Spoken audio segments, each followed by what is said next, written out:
Now we come to the center of the liturgy, the Eucharistic prayer. This prayer performs the miraculous. It makes the sacrifice of Christ present again, so that we may consume the true bread from heaven, his body and his blood.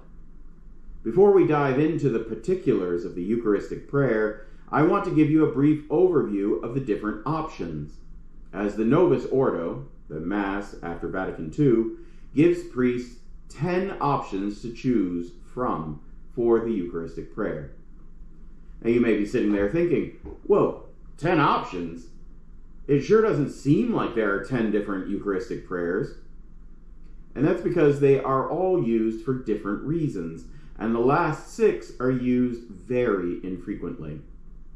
Personally, I tend to use Eucharistic Prayer 2 most of the time, so that is the one you will likely be most familiar with.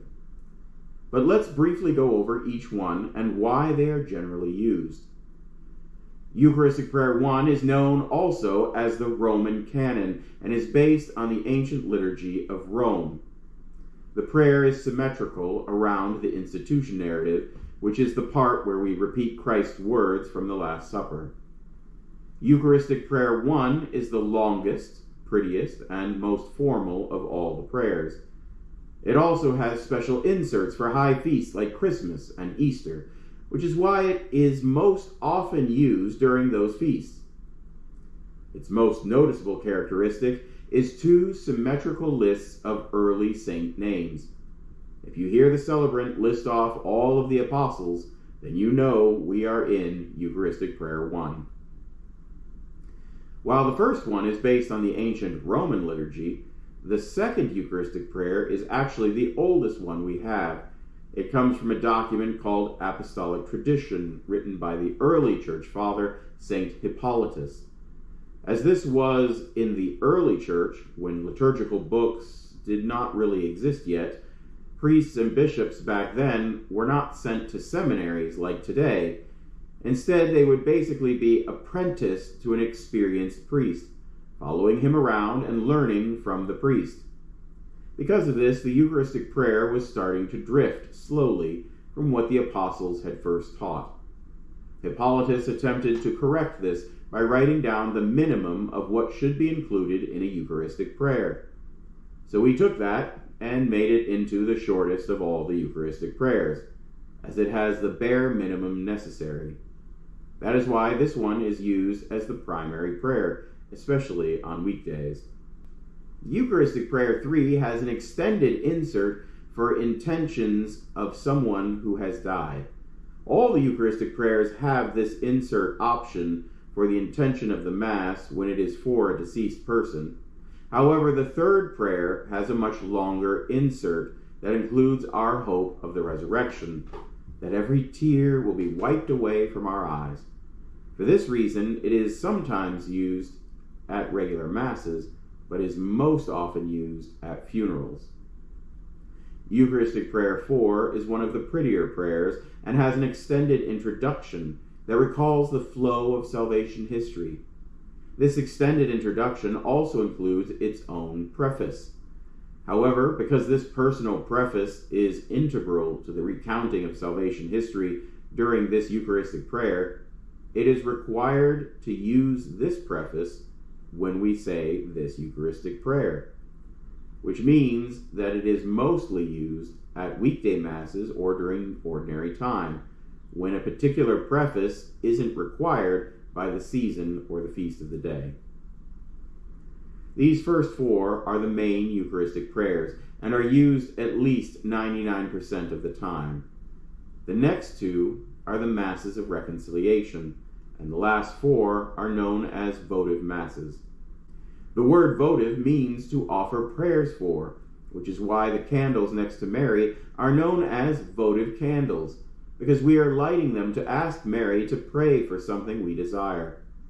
Votive Masses are Masses said for a particular purpose, meaning that they are written to promote a particular theme while praying for something. But I'll get to that in a minute. As I mentioned last week, there are 3 prayers that are tailored to each Mass: the opening prayer, the prayer over the offering, and the prayer after communion. Besides tailoring these prayers to particular feasts and seasons, there are a whole bunch that are focused on different votive masses, when we are saying a mass to ask for something in particular. The first kind of votive mass are the masses for reconciliation. This grouping was so big, it was given its own separate section, with two slightly different prayers, focusing on reconciling us with God and with one another. The special masses of reconciliation are for promoting harmony, for reconciliation, for the preservation of peace and justice, in time of war or civil disturbance, for the forgiveness of sins, for charity, for the mystery of the Holy Cross, of the most holy Eucharist, of the most precious body and blood of our Lord Jesus Christ, as well as masses during Lent. The main difference being that the first one is a little longer, prettier, and a little more formal in its language and structure.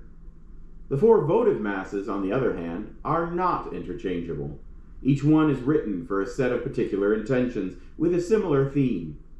Votive 1 is known as the Church on the Path of Unity, and is used at Masses for the Church, for the Pope, for the Bishop, for the election of a Pope or Bishop, for a council or synod, for priests, for the priest himself, for ministers of the Church, for spiritual or pastoral gathering. Votive 2 is known as God guides his Church along the way of salvation, and is used at Masses for the Church, for vocations to the holy orders, for the laity, for the family, for religious, for vocations to religious life, for charity, for relatives and friends, and for giving thanks to God. Votive 3 is known as Jesus, the way to the Father, and is used at Masses for the evangelization of peoples, for persecuted Christians, for the nation or state, for those in public office, for a governing assembly like Congress, at the beginning of the civil year, and for the progress of peoples. Votive 4 is known as Jesus who went about doing good, and is used at Masses for refugees and exiles, in time of famine, for those suffering hunger, for our oppressors, for those held in captivity, for those held in prison, for the sick, for the dying, for the grace of a happy death, and in any need. The votive Mass prayers can also be said with any of the four main Eucharistic prayers, and since there are special rules that govern the use of the reconciliation and votive Eucharistic prayers, they are often forgotten about. I am not going to break down all 10 of these Eucharistic prayers in detail, but will instead focus on prayers 1 and 2, as they are the ones you are most likely to see and are the oldest and most traditional of them all.